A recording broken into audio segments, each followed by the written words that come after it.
لوگوں جس سے پیار ہو، اس کو کوئی تھوڑی سی بھی تکلیف آئی ہو اور صدیاں بھی گزر جائیں تو پیار کرنے والے اس کا ذکر غم سے کرتے رہتے ہیں۔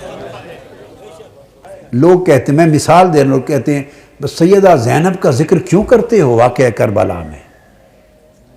رب سے پوچھو اس نے حضرت مریم کے درد ذہ کا ذکر کیوں کیا ہے؟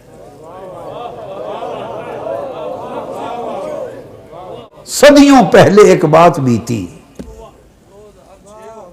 قرآن میں ذکر کر رہا ہے، فرمایا پس مریم نے اسے پیٹ میں لے لیا اور آبادی سے الگ ہو کر دور ایک مقام پر جا بیٹھی۔ پھر درد ذہ جو بچے کے تولد سے پہلے، ڈیلیوری سے پہلے ماؤں کو ہوتا ہے، انہیں ایک کھجور کے تنے کی طرف لے آیا۔ یہ قرآن ہے، اللہ کا کلام ہے۔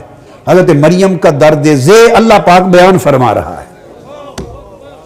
وہ مولوی صاحبان کبھی سوچیں اور اس بات کا جواب دیں، وہ جنہیں حضور کی اہل بیت سے محبت نہیں۔ اب اہل سنت کی بات نہیں کر رہا ہوں، اب اوروں کی بات کر رہا ہوں۔ کبھی سوچیں، اب درد ذہ ہوا ہے، یہ مضمون ہے، رب کائنات کے بیان کرنے والا مضمون ہے۔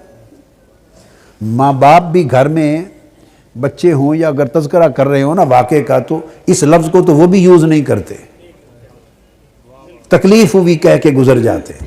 لوگ کہتے ہیں، میں مثال دے رہا ہوں، لوگ کہتے ہیں بس سیدہ زینب کا ذکر کیوں کرتے ہو واقعہ کربلا میں؟ رب سے پوچھو اس نے حضرت مریم کے درد ذہ کا ذکر کیوں کیا ہے؟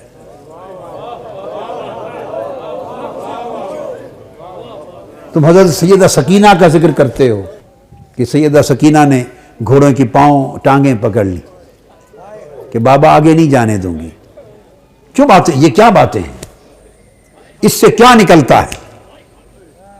مجھے خود کچھ پتہ نہیں کیا نکلتا ہے، وہی کچھ نکلتا ہے جو اللہ کے اس بیان سے نکلتا ہے کہ پھر درد ذہ ہوا اور انہیں کھجور کے تنے کی طرف لے گیا، اور پریشانی کے عالم میں مریم کہنے لگی اے کاش اتنی درد ہوئی کہ میں پہلے سے مر گئی ہوتی اور بالکل بھولی بصری ہو چکی ہوتی۔ یہ ایک کیفیت تھی، شدت درد سی، اور جملے تھے جو منہ سے نکلے گزر گئے۔ اب ان جملوں سے نہ کوئی حلال و حرام کا مسئلہ ثابت ہونا ہے، نہ فرائض و واجبات معلوم ہونے ہیں، نہ شریعت کی سنتیں معلوم ہونی ہیں، نہ احکام ثابت ہونے ہیں۔ ایک بشری کیفیت تھی، اس وقت شدت درد میں آپ کی زبان مبارک سے کلمہ نکلا تو ایک گفتگو کر کے آگے بڑھیں۔ رب کائنات نے ایک ایک لمحہ پورا نقشہ کھینچ دیا ہے، اور پھر ان کے نیچے کی جانب سے آواز آئی کہ تو رنجیدہ نہ ہو، بے شک تمہارے رب نے تمہارے نیچے ایک چشمہ جاری کر دیا ہے۔ اور پھر فرمایا کھجور کے تنا کو اپنی طرف ہلاؤ، وہ تم پر تازہ پکی ہوئی کھجوریں گرا دے گا، اور سو تم کھاؤ اور پیو اور اس حسین و جمیل فرزند کو دیکھ کر آنکھیں ٹھنڈی کرتی رہو۔